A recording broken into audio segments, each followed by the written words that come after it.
चेतावनी। मनुष्य इसी भ्रम में रहता है कि सांसारिक इच्छाओं और तृष्णाओं की पूर्ति से ही उसे सच्चा सुख प्राप्त हो सकता है, किंतु सत्य तो यह है कि उसकी आशा तृष्णा की भूख कभी शांत नहीं हो सकती, भले ही उसे त्रिलोकी का साम्राज्य ही क्यों न मिल जाए। संत महात्मा जीव को बार बार सचेत करते हैं कि यह शरीर सदा रहने वाला नहीं है, यहाँ तक कि यह संसार भी सदा के लिए नहीं रहेगा। यह जानते हुए भी कि मनुष्य शरीर नश्वर है, लोग इसके अहंकार में पड़े रहते हैं और जीवन भर इस नश्वर देह के लिए सुख सुविधाएं जुटाने में लगे रहते हैं। गुलाल साहिब जीव को चेतावनी देते हुए कहते हैं, नाहक गर्व करे हो, अंत ही खाक में मिल जाएगा।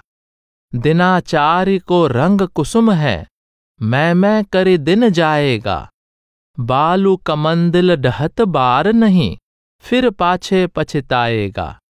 रचि रचि मंदिल कनक बनायो, तापर कियो है अवासा। घर में चोर रैन दिन मूसहें, कहू कहाँ है बासा। कासे कहूँ को संग न साथी, खलक सबे है राना। कहें गुलाल संतपुर बासी, जम जीतो है दीवाना। किसी भी बात का अहंकार न करो, क्योंकि अंत समय तो यह शरीर भी मिट्टी में मिल जाएगा। जिस प्रकार फूल 2-4 दिन के बाद मुरझा जाता है, उसी प्रकार मैं करते हुए यह शरीर भी मौत का शिकार हो जाता है। जैसे रेत का घर पल भर में ढह जाता है, वैसे ही शरीर को भी ढहते हुए देर नहीं लगती। अंत में पछतावे के सिवाय कुछ भी हाथ नहीं आता। मनुष्य बड़े अरमान से बड़े बड़े घर बनाता है, शौक से उस घर में निवास करता है और सोना आदि बहुमूल्य पदार्थ जमा करता है, किंतु उसे यह पता ही नहीं है कि शरीर के अंदर बैठे हुए विकार रूपी चोर उसे दिन रात लूट रहे हैं। मौत के बाद कहाँ जाना है, इस ओर जीव का ध्यान ही नहीं है। अंत में आप कहते हैं कि संसार में कोई किसी का सच्चा साथी या मित्र नहीं है। मनुष्य को चाहिए कि वह शरीर, संसार और उसके रिश्तों की असलियत को समझे और संतों की संगति से लाभ उठाकर प्रभु की भक्ति द्वारा यमदूतों पर विजय प्राप्त कर ले। इसी भाव को स्पष्ट करते हुए एक और स्थान पर आप कहते हैं, अखियां खोल देख अब, दुनिया है रंग बौर। यह तन जीवन दिवस चारि को, धन जोबन कहे मोर। आंखें खोलो, अज्ञानता का पर्दा हटाओ और सोच विचार करो। जिस प्रकार आम का बौर जल्दी ही झड़ जाता है, उसी प्रकार यह जीवन भी 4 दिन का है। यह शरीर, यौवन और धन, जिसे तू अपना कहता है, सब नाशवान है। भीखा साहेब भी यही दोहरा रहे हैं कि इस संसार में जीव का निवास स्थायी नहीं है। या जग में रहना दिनचारी, तातें हरिचरणन चितवारी। सिर पर काल सदा सर साधे, अधसर परे तुरतही मारी। भीखा केवल नाम भजे बिन, प्रापति कष्ट नरक भारी। इस संसार में जीव 4 दिन का मेहमान है। काल सदा सिर पर निशाना साध कर बैठा रहता है। वह अवसर मिलते ही तीर चला देगा और जीवन का अंत हो जाएगा। यदि हम प्रभु के नाम का ध्यान नहीं करेंगे तो प्रभु से मिलाप का सौभाग्य प्राप्त नहीं होगा और हमें नरक के भयानक दुख भोगने पड़ेंगे। इसलिए मनुष्य जन्म के इस थोड़े से समय का लाभ उठाकर मन को प्रभु के चरण कमलों पर न्योछावर कर देना चाहिए। सभी संत महात्मा जीवों को अज्ञानता की नींद त्यागने और इस मायामय संसार तथा जीवन की वास्तविकता के प्रति सचेत होने का उपदेश देते हैं। इस संदर्भ में जगजीवन साहब की वाणी है, सुधि संभार विचार करिके बूझु पाछिल ज्ञान। नाचु एहि दुई चार दिन का अचल नहीं अस्थान। लोक गढ़ एहु कोट काया कठिन माया बान। लाग सबके बचे कोऊ नहीं हर्यो सबका ध्यान। आप चेतावनी दे रहे हैं कि न तो यह संसार जीव का असली देश है और न मन इंद्रियों वाला शरीर उसका असली स्वरूप है। आत्मा परमात्मा का अंश है। इसका असली देश अमर अविनाशी सतलोक है। इसलिए जीव को चाहिए कि इस नाशवान जगत को अपना असली देश समझने की भूल न करे।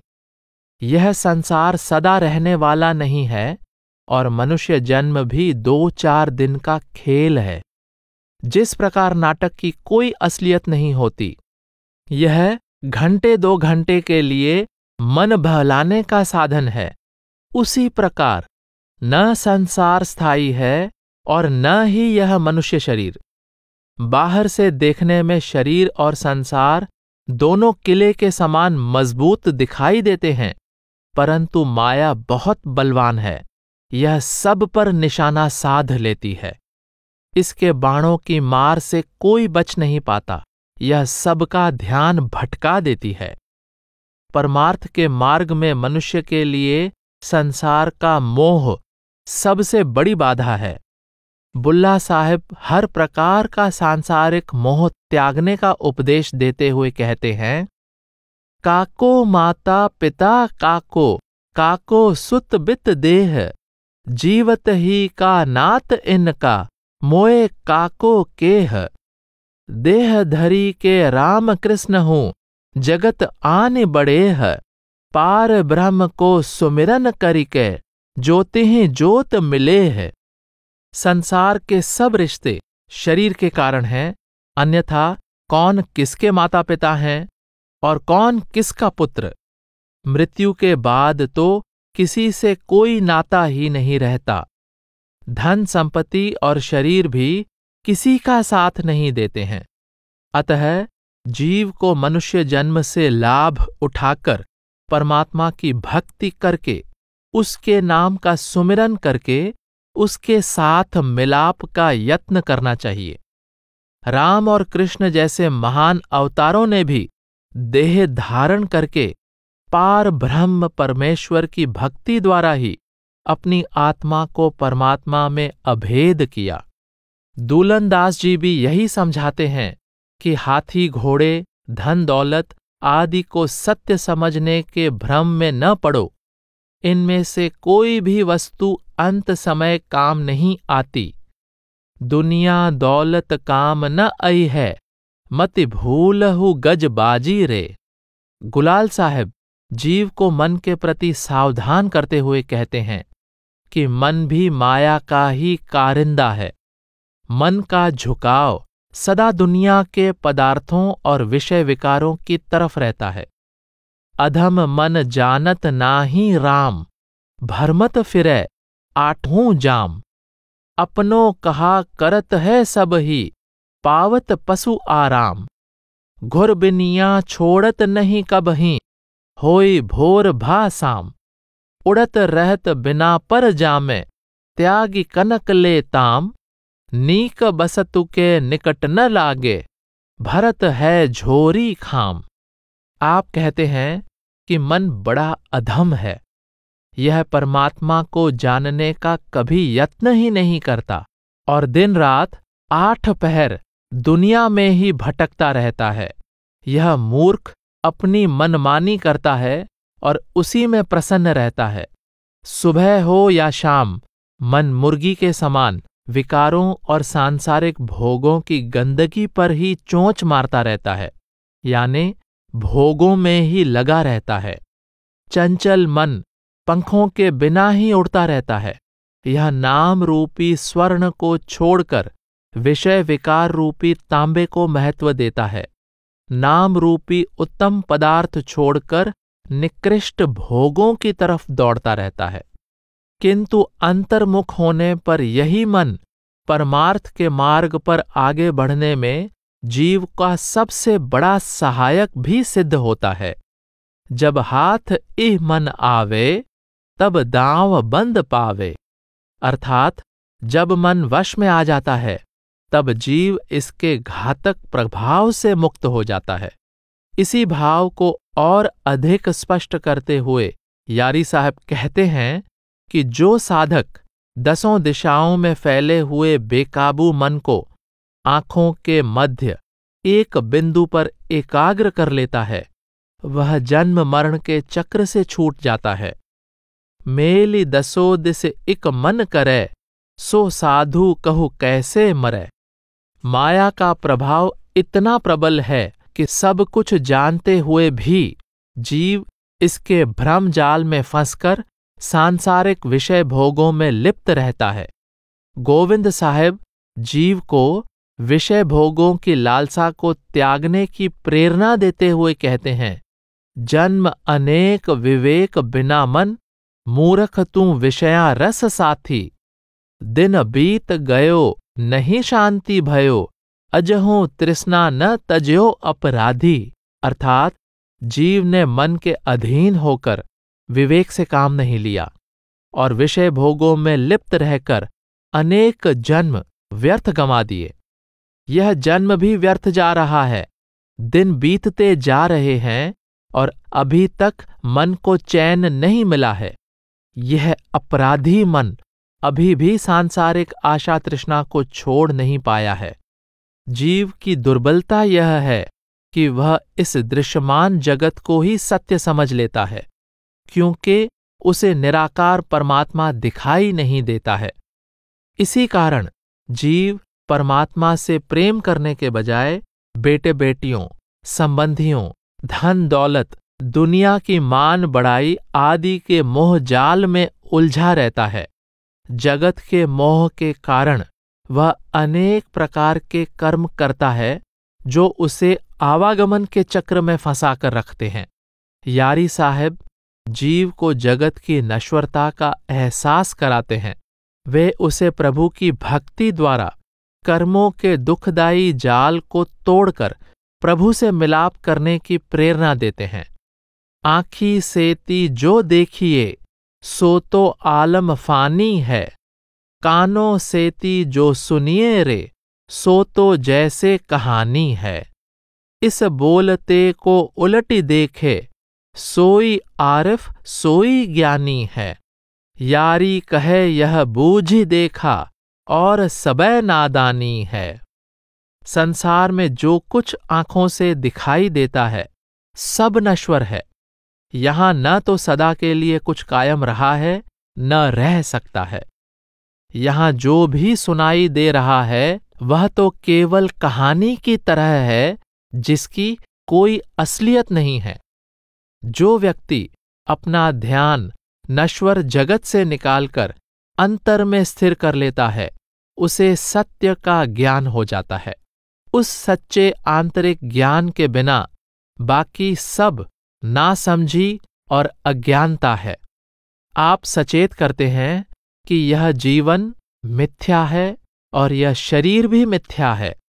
न जीवन सदा रहता है और न ही शरीर। दुनिया की धन दौलत भी सदा नहीं रहती, इसलिए इसमें लिप्त नहीं होना चाहिए। मिथ्या जीवन मिथ्या है तन, या धन जो नहीं परसन। जीव संसार के मोह में पड़कर इतना भ्रमित हो जाता है कि उसे और कुछ भी नहीं सूझता। परमात्मा को बिसार कर जगत के मोह में उलझे हुए जीव को सावधान करते हुए दूलनदास जी कहते हैं, अहो अंध अचेत मुग्धा, समुझी काम न किया। अछत नाम पीयूष पासहीं, मोह माहुर पिया। गयो गर्भ विनाश काहे न, कौल कारण जिया। दूलन हरि की भक्ति बिनो, यह जिंदगानी छिया। हे अंधे अज्ञानी मूर्ख, तू समझदारी से काम क्यों नहीं लेता? प्रभु के नाम का अमृत तेरे पास ही है, परंतु तू उसे छोड़कर दुनियावी शक्लों और पदार्थों के मोह का विष पी रहा है। तूने माता के गर्भ में परमात्मा से वादा किया था कि तू संसार में आकर पल पल उसकी भक्ति करेगा, परंतु तूने अपना वादा भुला दिया है। इससे तो अच्छा था कि जन्म लेने से पहले गर्भ में ही तेरा नाश हो जाता। याद रख कि हरि की भक्ति के बिना तेरा जीवन व्यर्थ हो जाएगा। संत महात्मा अनेक प्रकार से जीव को चिताते हैं कि 84 लाख योनियों में केवल मनुष्य शरीर प्राप्त होने पर ही प्रभु से मिलाप हो सकता है। जो अज्ञानी जीव इस अमूल्य अवसर को संसार के धंधों और विषय विकारों में ही व्यर्थ गंवा देता है, वह सदा जन्म मरण के दुखदायी चक्र से बंधा रहता है। भीखा साहेब की वाणी है, हरि नाम भजन हठ कीजय हो, श्वासा ढरकत रंग भरी, होए समय जात मानो गनि गनि, सिर पर ठोकत काल घरी। फगुआ जग भकुआ खेलत है, स्वारत रत होरी परी, परमात्म चेतन आत्मा आई स्वरूप गयो छरी। कहत हैं वेद वेदांत संत को, साच भक्ति बिन भव तरी, परमारथ गुरु ज्ञान अनादर, लोक लाज कुल को डरी। जुग बरस मास दिन पहर घरी छिन, तन पर आए चढ़ी जरी। बात कफ पित कंठ गहो है, नैनन नीर लगो झरी। बिसर्यो गथ अब सान बुझावत, जह जह वस्तु रही धरी। हाहाकार करत घर पुर जन, थकित भयो कह कही करी। चतुर प्रवीण वैद को आवो, हाथ उठा देखो नरी। भीखा बूझत कहत सबे अब, राम कृष्ण बोलो हरि। आप चेतावनी देते हुए कहते हैं कि सांसारिक विषयों की होली खेलने में ही न लगे रहो, बल्कि अपने जीवन के वास्तविक उद्देश्य को भी याद रखो। समय बीतने के साथ साथ शारीरिक शक्ति कम होती जाती है और प्रभु भक्ति करना बहुत कठिन लगता है। इसलिए जीव को चाहिए कि बिना देर किए प्रभु भक्ति यानी नाम की साधना की ओर ध्यान दे। मनुष्य जन्म के गिने चुने श्वास निरंतर कम होते जा रहे हैं। ऐसा समझना चाहिए कि हर घड़ी हर पल काल सिर पर खड़ा है, किंतु संसार के मूर्ख अज्ञानी लोग परमार्थ को भूलकर स्वार्थी हो गए हैं और विषय विकारों की होली खेलने में मस्त हैं, अर्थात सांसारिक भोगों में लिप्त हैं। आत्मा परमात्मा का अंश है। संसार में आने पर यह माया के प्रभाव में आकर अपने असली स्वरूप को भूल जाती है। वेद, उपनिषद और संत महात्मा सभी पुकार पुकार कर कह रहे हैं कि कोई भी प्रभु भक्ति के बिना भवसागर से पार नहीं जा सकता।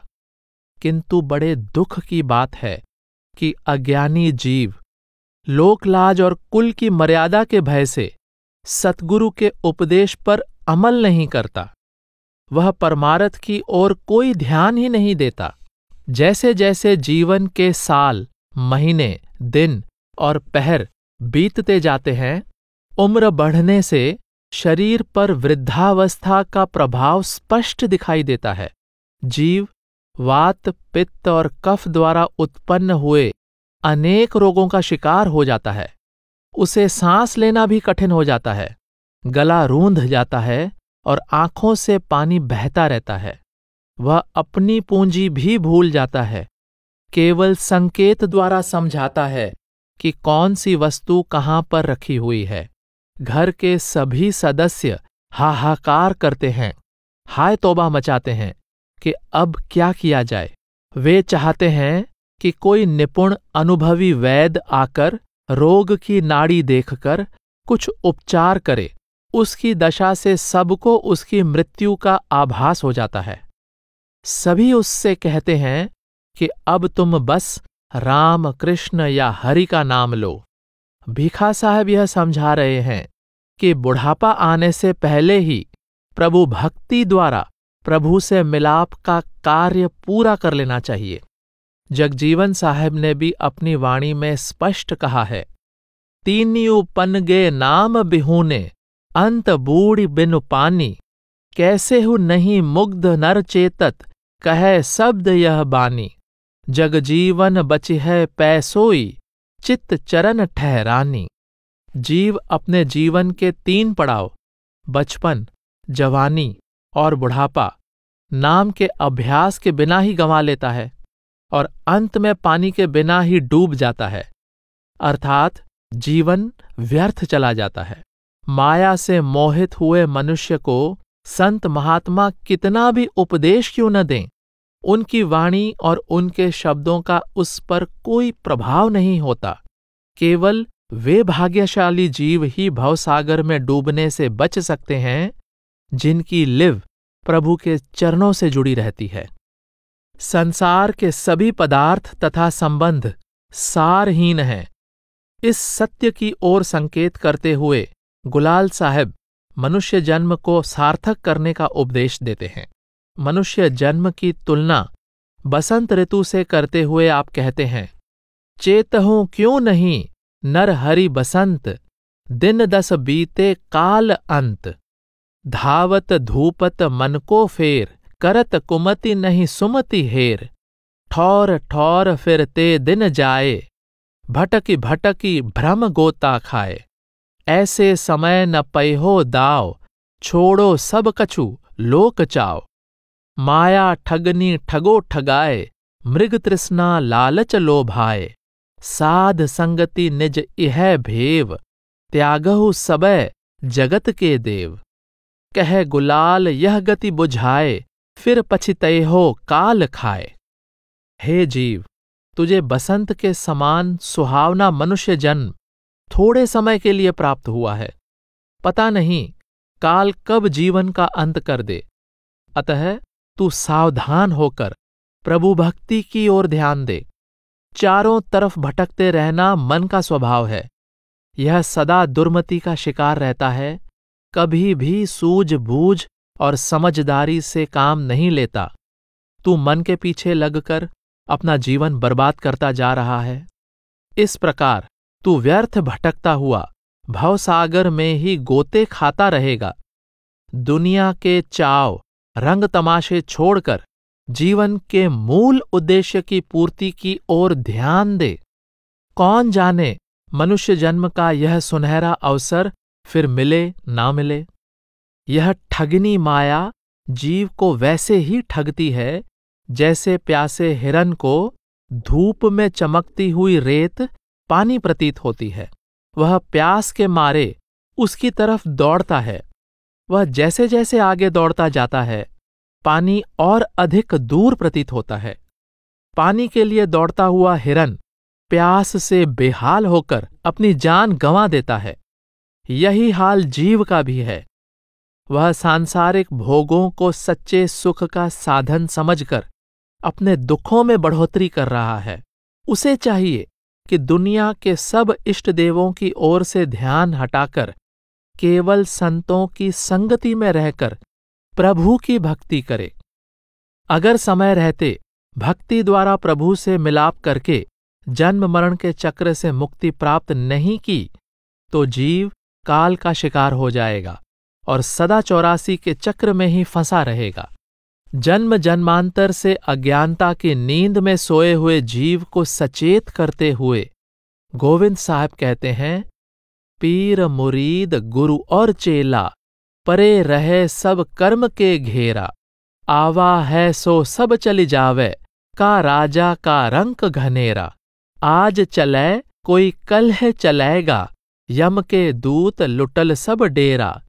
दास गोविंद पुकार कहत है, वेद पुराण सकल मत हेरा। इस संसार में सभी कर्मों से बंधे हुए हैं।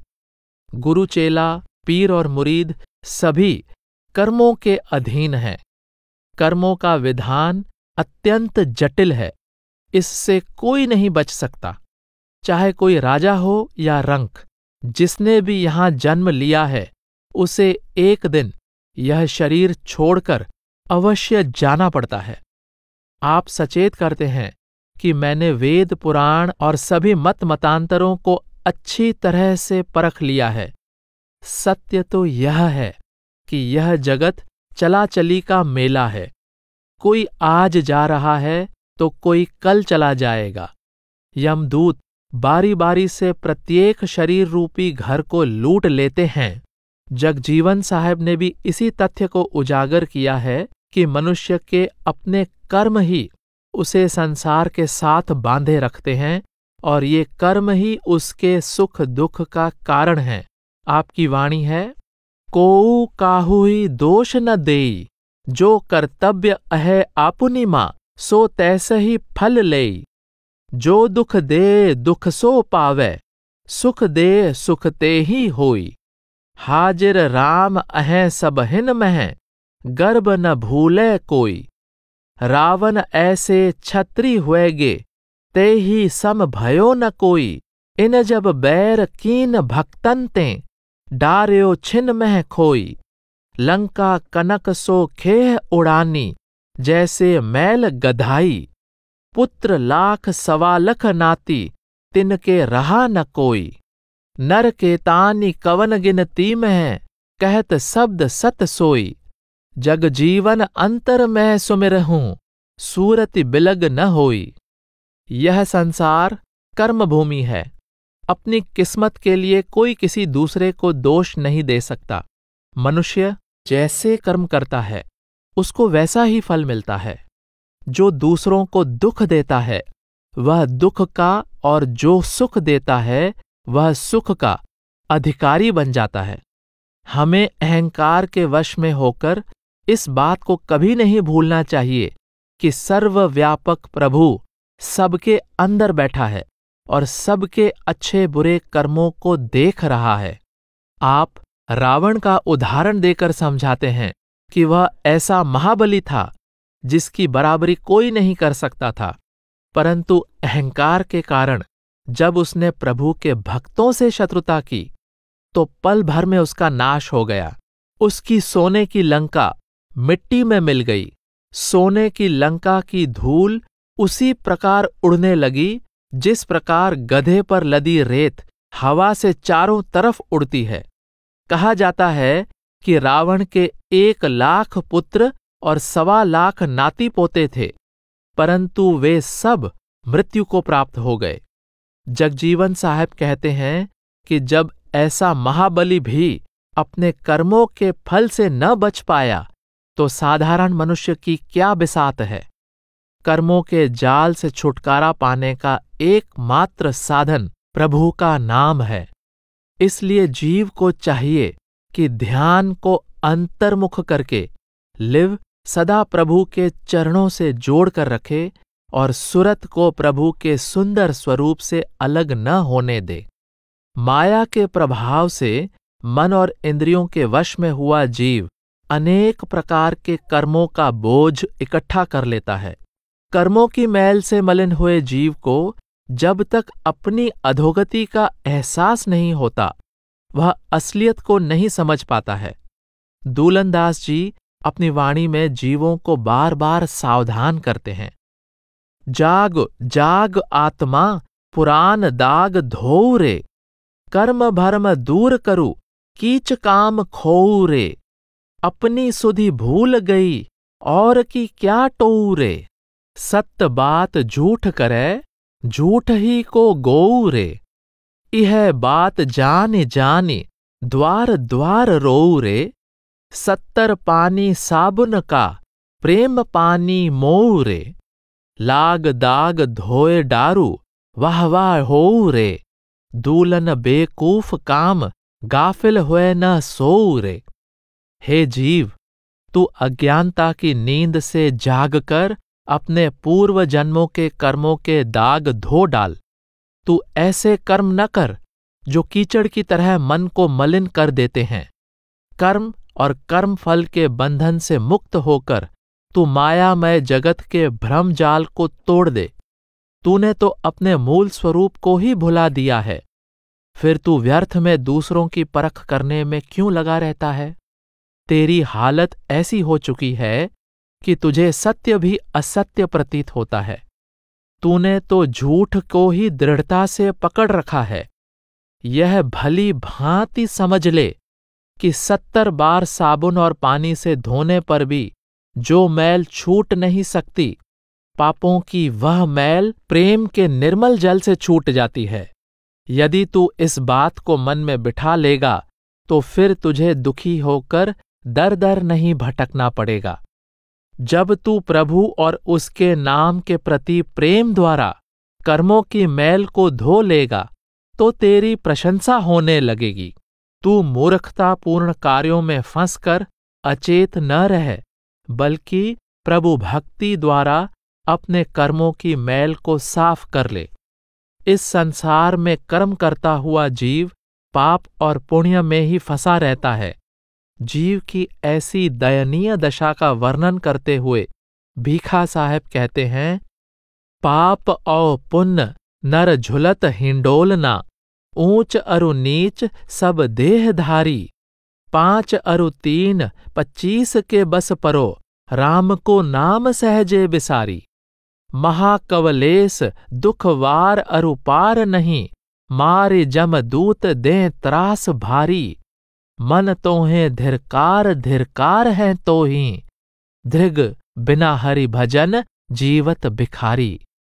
दुनिया के सब जीव पाप और पुण्य का झूला झूलते हुए कभी श्रेष्ठ योनियां प्राप्त करते हैं और कभी निम्न योनियों में चले जाते हैं। कभी उन्हें सुख और आदर मिलता है तो कभी वे दुख और निरादर के भागी बन जाते हैं। अज्ञानी जीव प्रभु का नाम बिसार कर 3 गुणों, 5 तत्वों तथा 25 प्रकृतियों वाली मायामयी रचना के साथ बंधे रहते हैं। उन्हें जो दुख और कष्ट सहने पड़ते हैं उनका कोई अंत नहीं है। वे इस संसार में दुखों की चक्की में पिसते रहते हैं और मौत के बाद यमदूत उनके कर्मों के अनुसार उन्हें अनेक यातनाएं देते हैं। इस मन को धिक्कार है जो प्रभु भक्ति के अनमोल धन को छोड़कर सांसारिक शक्लों और पदार्थों का ही भिखारी बना रहता है। संसार के मोह से जीव को प्रभु भक्ति द्वारा ही छुटकारा मिल सकता है। जगजीवन साहिब स्पष्ट शब्दों में चेतावनी देते हैं, बौरे समझ देख मन माही, माया देखी के भूल फूल नहीं, तोर नहीं कछु आही, दिनाचारी का अहे पेखना, कोऊ काहू का नाही, सुधि बिसराए चेत नहीं कीन्ह्यो, अंत काल पछताही। देह धरे नर नाम न जान्यो, वृथा जेह ही जग माही, जग जीवन भजु राम निर्भय हुए, रहिए चरणन माही। अरे बावरे जीव, मन में भली भांति विचार करके सचेत और सावधान हो जाओ। मायामयी शक्लों और पदार्थों को देखकर इन्हें अपना समझने की भूल न करो। संसार में किसी भी चीज का अहंकार न करो, क्योंकि यहां कुछ भी तुम्हारा नहीं है। न तुमसे पहले आने वाले लोग यहां से कुछ साथ ले जा सके और न ही तुम यहां से कुछ साथ ले जा पाओगे। यह संसार 4 दिन का खेल तमाशा है। यहां कोई किसी का अपना नहीं है। अगर समय रहते संसार की वास्तविकता को समझकर प्रभु भक्ति की ओर ध्यान नहीं दोगे तो अंत समय पछताना पड़ेगा। जो व्यक्ति मनुष्य शरीर प्राप्त करके भी प्रभु के नाम से अनजान रहता है, उसका जीवन व्यर्थ चला जाता है। निर्भय और निश्चिंत होकर प्रभु के नाम का जाप करते रहो और उसके चरणों से लिव जोड़कर रखो। मनुष्य जीवन की अवधि बहुत कम है और अंत समय सब कुछ यहीं पर छूट जाता है। अतः इस नश्वर जगत के पदार्थों का मोह त्यागने में ही जीव की भलाई है। जगजीवन साहिब फरमाते हैं, थिर हुए को रह न पाई है, इहाँ बसेरा है दिन चार, अइहें दूत बांध ले जयहें, को नाही लगही गोहारे, दौलत धाम छूट सब जायही, छूटे हैं मातु पिता सुत नारे, जग जीवन गुरु चरण गहे रहो, गाढ़ परिहि तौ ले हैं उबारी। तेरा इस दुनिया में 4 दिन का बसेरा है, यहां कोई सदा के लिए नहीं रह सकता। अंत समय यमदूत तुझे बलपूर्वक बांध कर ले जाएंगे और तब तेरी चीख पुकार का, गिड़गिड़ाने का कोई लाभ नहीं होगा।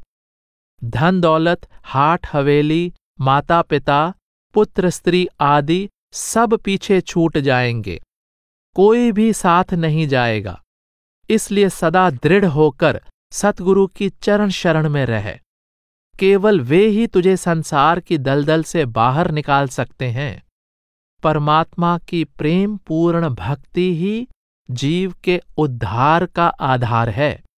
इस भाव को व्यक्त करते हुए दूलनदास जी कड़े शब्दों में कहते हैं, धृग तन, धृग मन, धृग जन्म, धृग जीवन जग माहें, दूलन प्रीति लगाए जिन्ह और निभाही नाही। धिक्कार है ऐसे व्यक्ति के जन्म पर, उसके तन और मन पर, जो प्रभु से प्रेम करने का दावा तो करता है लेकिन उस प्रेम को निभाता नहीं है। अर्थात जो जीव एक ओर तो प्रभु से प्रेम की बात करता है और दूसरी ओर संसार के मोह में फंसा रहता है, वह प्रभु से प्रेम का केवल दिखावा करता है।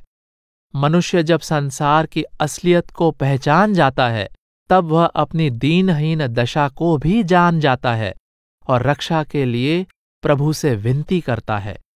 भीखा साहब असहाय जीव की ओर से फरियाद कर रहे हैं, दीजय हो प्रभु बास चरण में, मन अस्थिर नहीं पास, हों सठ सदा जीव को कांचो, नहीं समात उर सांस, भीखा पतित जान जन छोड़ो, जक्त करे गो हास। हे प्रभु, कृपा करके अपने चरण कमलों में स्थान दे दो। मेरा मन स्थिर होकर अंदर टिकता ही नहीं है, यह मेरे वश में नहीं है। मैं दुष्ट हूं और वचन का भी कच्चा हूं, अर्थात अपना वचन निभाने में असमर्थ हूं। मेरा हृदय पापों से इतना भरा हुआ है कि इसमें सांस लेने की भी जगह नहीं बची है। प्रभु, मुझे अधम और पापी समझकर मेरी बाह छोड़ न देना। यदि तुम मुझे सहारा नहीं दोगे तो तुम्हारी जग हंसाई होगी। भाव यह है कि परमात्मा करुणा का सागर है, पतितों का उद्धार करने वाला है। यह उसी का बनाया विधान है कि हर जीव उसकी दया का अधिकारी बन सकता है। सतगुरु परमात्मा का साकार रूप। मनुष्य इस संसार में मन माया के जाल में बुरी तरह जकड़ा हुआ है। लाख यत्न करने पर भी वह इस जाल से मुक्त नहीं हो पाता। अनेक कष्ट झेलते हुए जब जीव दुखी होकर फरियाद करता है, तब परमात्मा स्वयं सतगुरु के रूप में इस संसार में आता है और जीव को मन माया के जाल से मुक्त होने की तथा प्रभु से मिलाप करने की युक्ति बताता है। सतगुरु परमात्मा का साकार रूप होते हैं, या यूं कहें कि परमात्मा ही सतगुरु का रूप धारण करके जगत के उद्धार के लिए संसार में आता है। कोई दूसरी हस्ती जीव का परमात्मा से मिलाप नहीं करा सकती। यारी साहब प्रभु की दयालुता का वर्णन करते हुए कहते हैं कि वह परमात्मा जो पिंड और ब्रह्मांड यानी स्थूल, सूक्ष्म और कारण जगत से परे है, सतगुरु के रूप में जीवों के उद्धार के लिए संसार में आता है। सतगुरु है सतपुरुष अकेला, पिंड ब्रह्मंड के बाहर मेला। जगजीवन साहब ने भी यही भाव व्यक्त किया है कि निर्बल अज्ञानी जीव अपने बल और बुद्धि द्वारा कभी भी परमात्मा से मिलाप नहीं कर सकता। निर्गुण निराकार परमात्मा स्वयं सतगुरु के रूप में आकर जीव को अपने साथ मिलाने का कार्य करता है। आप कहते हैं कि संत और परमात्मा में कोई भेद नहीं होता। संत परमात्मा में समाये होते हैं और परमात्मा संतों में समाया होता है। वे एक दूसरे से कभी अलग नहीं होते। राम संत ते अंतर नाही, संत ते कबहूं न्यारे नाही। आप एक अन्य प्रसंग में कहते हैं कि परमात्मा सर्वव्यापक होने के बावजूद सारे संसार से निर्लेप रहता है, परंतु वह कभी संतों से अलग नहीं होता। न्यारे रहत हैं संतन माहे, संत से न्यारे कबहूं नाही। संत चरणदास जी ने भी अपनी वाणी में यही कहा है, मेरे जन मों में रहें, मैं भक्तन के माही, मेरे अरु मम संत के कुछ भी अंतर नाही। अर्थात प्रभु अपने भक्तों में और भक्त प्रभु में समाये होते हैं। अतः प्रभु और संतों में कोई अंतर नहीं है। इस भाव को और अधिक स्पष्ट करते हुए भीखा साहब कहते हैं, सोवत मोह निसा निस बासर, तुमहि मोहि जगाया, जन्मत मरत अनेक बार, तुम सतगुरु होय लखाया। जीव कई जन्मों से दिन रात मोह और अज्ञानता की नींद में सोए रहते हैं। परमात्मा ही कृपा करके उन्हें इस नींद से जगाता है। अनंत काल से जन्म मरण के चक्र में फंसे हुए जीवों को अपनी पहचान कराने के लिए प्रभु सतगुरु का रूप धारण करके संसार में प्रकट होता है। दूलनदास जी की वाणी भी सतगुरु की महिमा से भरपूर है। अपने सतगुरु जगजीवन साहब की स्तुति करते हुए आप कहते हैं, दूलन दास के साईं जगजीवन, निज सुत जगत पठानी, मुक्ति द्वार की कूंची दीन्ही, तातें कुलुफ खुलानी। अर्थात मेरे सतगुरु जगजीवन साहब को प्रभु ने अपने पुत्र के रूप में भेजा है। प्रभु ने मुक्ति के द्वार की चाबी सतगुरु को सौंप दी है। जिस जीव के लिए सतगुरु इस द्वार का ताला खोल देते हैं, वह मुक्ति का अधिकारी बन जाता है। आप फरमाते हैं कि प्रभु की यह आश्चर्यजनक लीला है कि वह इस संसार में अपने भक्तों के उद्धार के लिए हमेशा सतगुरु के रूप में प्रकट होता है। भक्त हेत तुम जुग जुग जन्म्यो, तुम ही सदा यह भायो। गुलाल साहब कहते हैं कि गुरु रूपी शहंशाह की तुलना किसी से नहीं की जा सकती। गुरु शब्द रूप है जो समस्त गगन मंडल में व्याप्त है। मैं उपमा कवन करों गुरु राय, उठत सबद रह्यो गगन छाए। संत सतगुरु की महिमा का बखान करते हुए आप कहते हैं, सोई दिन लेखे जा दिन संत मिलाप, संत के चरण कमल की महिमा, मोरे बूते बरन न जाही। जल तरंग जल ही ते उपजे, फिर जल माहे समाई। हरि में साध, साध में हरि हैं, साध से अंतर नाही। ब्रह्मा विष्णु महेश साध संग, पाछे लागे जाही। दास गुलाल साध की संगति, नीच परम पद पाही। मनुष्य के लिए वही समय सार्थक है जो साधु संतों की संगति में व्यतीत होता है। शेष समय व्यर्थ ही चला जाता है। आप कहते हैं कि मुझ में इतना सामर्थ्य नहीं है कि मैं संतों के चरण कमलों की महिमा कर सकूं। मैं केवल इतना ही कह सकता हूं कि जिस तरह सागर से उठी लहर दोबारा सागर में समा जाती है, उसी तरह संत हरि रूपी सागर की लहरें होते हैं। वे हरि रूपी सागर से ही आते हैं और वापस जाकर हरि में ही समा जाते हैं। परमात्मा संतों में और संत परमात्मा में समाये होते हैं। दोनों में कोई अंतर नहीं है। ब्रह्मा, विष्णु और शिव जैसे देवता भी संतों की संगति के लिए तरसते हैं।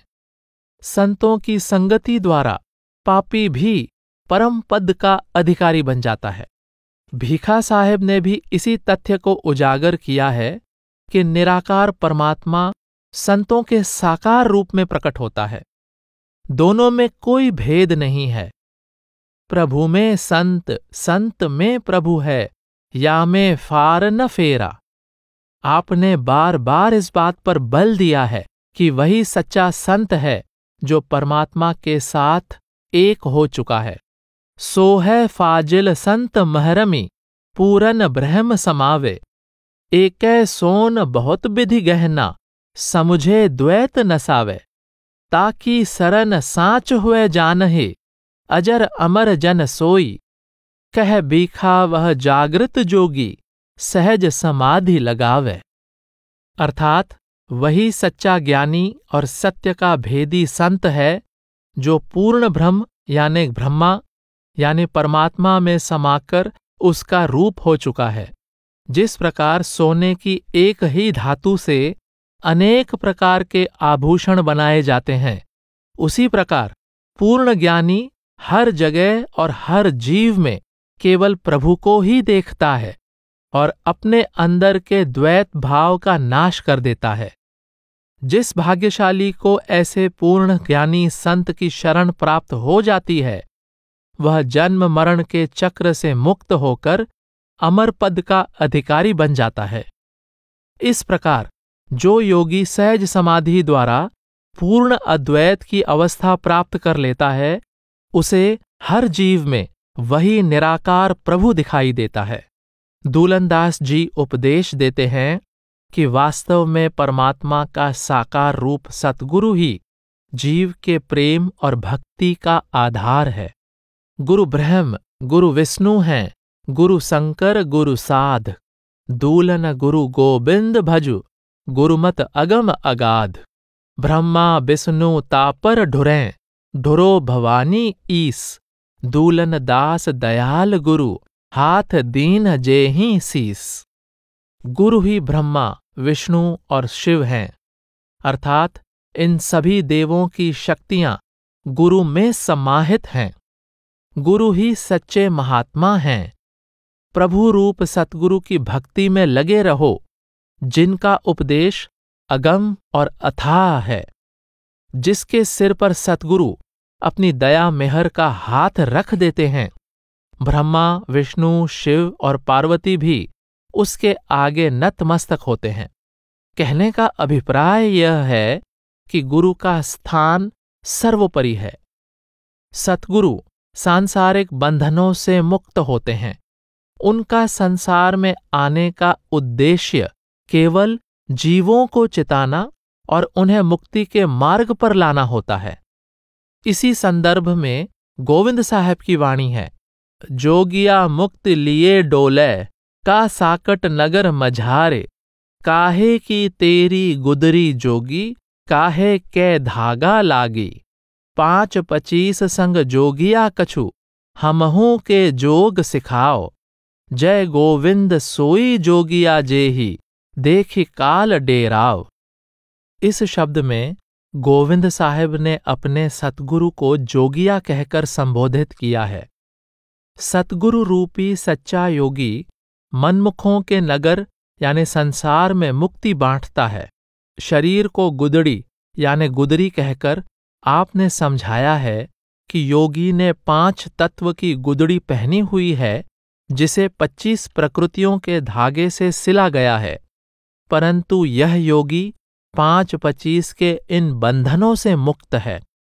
आपका भाव है कि सतगुरु तो संसार में केवल जीवों का उद्धार करने के उद्देश्य से आते हैं। संत सतगुरु ऐसी हस्ती हैं कि काल भी उनके आगे सिर झुकाता है।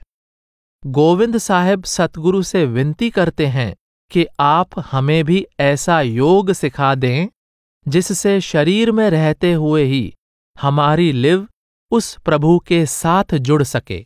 सतगुरु से मिलाप होने पर उनकी दया मेहर से जीव की अवस्था ही बदल जाती है। इस संबंध में गुलाल साहब की वाणी में बहुत ही सुंदर वर्णन मिलता है। नदिया भयावनी कैसे चढ़ो मैं बेरे, घाट न चलत बाट नहीं पायो, संगी सुभग घनेरे। दरब नहीं कछु हासिल देना, उतरल चहो सबेरे। सुमिरो चरण सतगुरु गोबिंद, प्रेम प्रीति हिय लेरे। ठौर ठौर घटवार टिकाने, केली करत गयो डेरे। पायो घर मेटी सब संसा, संगी सकल छुटे रे। दास गुलाल दया सतगुरु की, निर्भय है पद नेरे। जीवात्मा अपनी अवस्था का वर्णन करती हुई कहती है कि संसार रूपी नदी बहुत भयानक है। मुझे कुछ समझ में नहीं आ रहा है कि किस नाव में सवार होकर इसे पार करूं। न तो मुझे इसका कोई किनारा दिखाई देता है और न ही इससे पार जाने की राह दिखाई देती है। मेरे संगी साथी तो बहुत हैं, परंतु उनमें से कोई भी मेरी सहायता नहीं कर सकता। मेरे पास मल्लाह को देने के लिए धन नहीं है, परंतु जितनी जल्दी हो सके मैं इस नदी से पार जाना चाहती हूं। आपका भाव है कि जीवात्मा के पास न तो भक्ति रूपी धन है और न ही कर्मों का भुगतान कर पाने का सामर्थ्य, परंतु वह नदी से पार जाने के लिए बड़ी व्याकुल है। संयोग से जीव का परमात्मा के साकार रूप सतगुरु से मिलाप हो जाने पर, यानी सतगुरु की चरण शरण में आने पर, उसका हृदय सतगुरु के प्रति प्रेम भाव से भर जाता है। सतगुरु से ही उसे अपने असली घर पहुंचने की युक्ति प्राप्त होती है। उस युक्ति के अनुसार अभ्यास करने पर मार्ग की सारी बाधाएं और संशय दूर हो जाते हैं। सतगुरु की दया से जीवात्मा को प्रभु का निर्भय पद निकट लगने लगता है। इसमें कोई संदेह नहीं है कि मनुष्य जन्म तभी सार्थक होता है जब जीव का सतगुरु से मिलाप हो जाता है। बुल्ला साहेब की वाणी है, धन्य धन्य गुरुदेव जो यह गति लाया, परम ज्योति निरंकार ताही गुण गाया। ऐसो अद्भुत रंग साध जन रंगिया, बुल्ला शोभा धाम ताहे अंग अंगिया। आप कहते हैं कि मेरे सतगुरु धन्य हैं। उनकी कृपा से ही मैं अपने अंतर में परमात्मा की परम ज्योति को प्रकट कर पाया हूं और उस ज्योति स्वरूप परमात्मा की महिमा जान पाया हूं। मुझे सतगुरु ने साधना के रंग में ऐसा रंग दिया है कि मेरा शोभा के भंडार परमात्मा से मिलाप हो गया है।